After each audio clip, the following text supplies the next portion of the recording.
ಅದಕ್ಕೆ Sunday special ಏನು ಮಾಡ್ತಿದ್ದೀರಾ ಅದಕ್ಕೆ? ನೋಡೋಣ, ಗೆಸ್ ಮಾಡು. ನಾನ್ ವೆಜ್ ಅಂತ ಗೊತ್ತು, ಬಟ್ ಏನಂತ ಗೊತ್ತಿಲ್ಲ. ಇವತ್ತು ಮಂಗಳೂರು ಸೈಡ್ ಮೀನು ಸಾಂಬಾರು ಮಾಡ್ತಾ ಇದ್ದೀನಿ. ಓ ಹೌದಾ ಅದಕ್ಕೆ? ಈ ವೆದರಿಗೆ ಸೂಪರಾಗಿರುತ್ತೆ ಮೀನು ಸಾಂಬಾರು. ಬೇಗ ಸ್ಟಾರ್ಟ್ ಮಾಡಿ ಅದಕ್ಕೆ. ಬಾ, ಏನೇನು ಬೇಕು, ಹೇಗೆ ಮಾಡೋದಂತ ನೋಡೋಣ.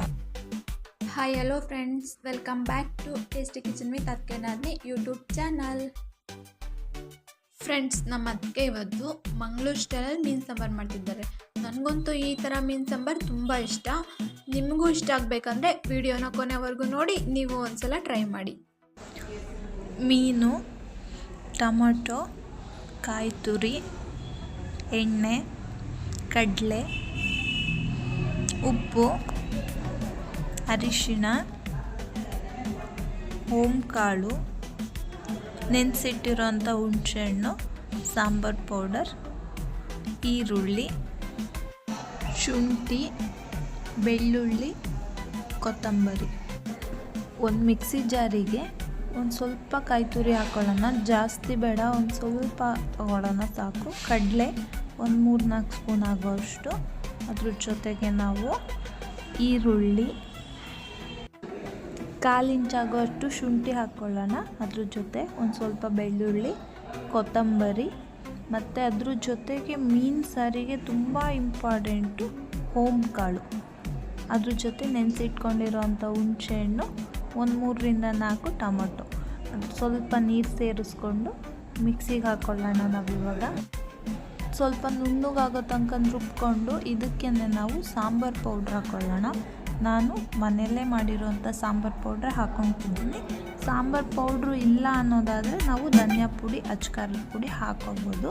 ಸಾಂಬಾರು ಪೌಡ್ರ್ ಒಂದು 3-4 ಸ್ಪೂನ್ ಹಾಕ್ಕೊಂಡು ಮತ್ತೆ ಮಿಕ್ಸಿಗೆ ಹಾಕ್ಕೊಂಡು ಫುಲ್ ನೈಸ್ ಆಗೋ ಥರ ರುಬ್ಕೊಳ್ಳೋಣ.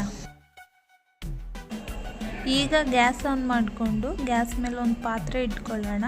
ಅದಕ್ಕೆ ಒಂದು ಸ್ವಲ್ಪ ಎಣ್ಣೆ ಹಾಕ್ಕೊಂಡು, ಎಣ್ಣೆ ಕಾದ ಮೇಲೆ ಒಂದು ದೊಡ್ಡ ಗಾತ್ರದ ಈರುಳ್ಳಿ ತೊಗೊಂಡಿದ್ದೀನಿ ನಾನು. ಅದನ್ನು ಸಣ್ಣದಾಗಿ ಹೆಚ್ಚಿ ಹಾಕ್ಕೊಳ್ತಾ ಇದ್ದೀನಿ. ಈರುಳ್ಳಿ ಫ್ರೈ ಆದಮೇಲೆ ನಾವು ಅದಕ್ಕೇ ಒಂದು ಸ್ಪೂನ್ ಆಗೋಷ್ಟು ಅರಿಶಿನ ಪುಡಿ ಕೂಡ ಸೇರಿಸ್ಕೊಂಡು ಮಿಕ್ಸ್ ಮಾಡಿಕೊಂಡು ನಾವು ರುಬ್ಬಿಟ್ಕೊಂಡಿದ್ವಲ್ಲ ಆ ಮಿಶ್ರಣನ ಅದಕ್ಕೆ ಸೇರಿಸ್ಕೊಂಡು ನಮಗೆ ಎಷ್ಟು ನೀರು ಬೇಕೋ ಅಷ್ಟು ಹಾಕ್ಕೊಳ್ಳೋಣ. ಮೀನು ಸಾಂಬಾರಿಗೆ ಎಷ್ಟು ನೀರು ಹಾಕಬೇಕಂದ್ರೆ ತುಂಬ ಗಟ್ಟಿನೂ ಆಗಬಾರ್ದು, ಹಾಗಂತ ತುಂಬ ತೆಳುನೂ ಆಗಬಾರ್ದು, ಮೀಡಿಯಮಾಗಿರಬೇಕು. ಆ ರೀತಿ ನೋಡ್ಕೊಂಡು ನೀರು ಹಾಕ್ಕೊಂಡು ಈ ಟೈಮಲ್ಲಿ ನಾವು ಉಪ್ಪನ್ನ ಹಾಕ್ಕೊಳ್ಳೋಣ. ನಾನು ಕಲ್ಲುಪ್ಪೆ ತೊಗೊಂಡಿದ್ದೀನಿ ಇಲ್ಲಿ. ಉಪ್ಪು ಹಾಕ್ಕೊಂಡ್ಮೇಲೆ ನಾವು ಒಂದು ಸಲ ಕೈ ಆಡಿಸ್ಕೊಂಡು ಪ್ಲೇಟ್ ಮುಚ್ಕೊಳ್ಳೋಣ. ಇವಾಗ ಸಾಂಬಾರು ಬೇಯ್ತಿದೆ, ಎಣ್ಣೆ ಕೂಡ ಬಿಟ್ಕೊಳ್ತಾ ಇದೆ ನೋಡು. ಈ ಟೈಮಲ್ಲಿ ನಾವು ಮೀನು ಹಾಕ್ಕೊಳ್ಳೋಣ. ನಾನು ಫ್ರೈಗಂತ ಸ್ವಲ್ಪ ತೆಗೆದಿಟ್ಟಿದ್ದೀನಿ. ಸ್ವಲ್ಪ ತಲೆಗೆ ಆ ಥರ ಪೀಸ್ಗಳನ್ನ ಸಾಂಬಾರಿಗೆ ಹಾಕ್ಕೊಂಡಿದ್ದೀನಿ. ಈಗ ಮೀನು ಹಾಕ್ಕೊಂಡ್ಮೇಲೆ ನಾವು ಮತ್ತೆ ಒಂದು ಸ್ವಲ್ಪ ಸಣ್ಣ ಉರಿ ಮಾಡಿ ಒಂದು 5 ನಿಮಿಷ ಬೇಯಿಸ್ಕೊಂಡ್ರೆ ಸಾಕು. ಮತ್ತು ನಾನು ಇವಾಗ ಪ್ಲೇಟ್ ಕ್ಲೋಸ್ ಮಾಡಿಬಿಟ್ಟು ಸಣ್ಣ ಉರಿ ಮಾಡಿ ಒಂದು 5 ನಿಮಿಷ ಬೇಯಿಸ್ಕೊತೀನಿ. 5 ನಿಮಿಷ ಆಗಿದೆ, ಮೀನು ಕೂಡ ಬೆಂದಿದೆ, ಸಾಂಬಾರು ಗಮ್ ಅಂತಿದೆ. ಮೀನು ಸಾರಿಗೆ ಉಪ್ಪು, ಹುಳಿ, ಖಾರ ಎಲ್ಲ ಕರೆಕ್ಟಾಗಿರಬೇಕು, ಇಲ್ಲಾಂದರೆ ಮೀನು ಸಾರು ಟೇಸ್ಟೇ ಇರಲ್ಲ. ಅದ್ರ ಜೊತೆಗೆ ನಾವು ಓಂಕಾಳನ್ನ ಮಿಸ್ ಮಾಡ್ದಲ್ಲೇ ಹಾಕ್ಕೊಳ್ಳಿ, ತುಂಬ ಚೆನ್ನಾಗಿರುತ್ತೆ. ನೀವು ಹಾಕಿಲ್ಲ ಅಂದರೆ ಈ ಸಲ ಹಾಕಿ ಟ್ರೈ ಮಾಡಿ. ರೆಡಿಯಾಗಿದೆ ಇದು, ಗ್ಯಾಸ್ ಆಫ್ ಮಾಡ್ಕೊಳ್ಳೋಣ. ವಾವ್, ಅದಕ್ಕೆ ಮೀನು ಸಾಂಬಾರು ತುಂಬ ಚೆನ್ನಾಗಿದೆ. ಫಿಶ್ ಎಲ್ಲ ಸಾಂಬಾರಲ್ಲಿ ಬೆಂದಿದೆ, ಸಾಂಬಾರು ಮಸಾಲೆನೂ ಫಿಶ್ಶಿಗೆ ಕರೆಕ್ಟಾಗಿ ಹಿಡ್ದಿದೆ.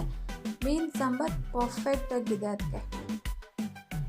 ಫ್ರೆಂಡ್ಸ್, ನನಗಂತೂ ತುಂಬ ಇಷ್ಟ ಆಯಿತು ಮೀನು ಸಾಂಬಾರು. ನಿಮಗೂ ಇಷ್ಟ ಆಗಬೇಕಂದ್ರೆ ಒಂದ್ಸಲ ಟ್ರೈ ಮಾಡಿ.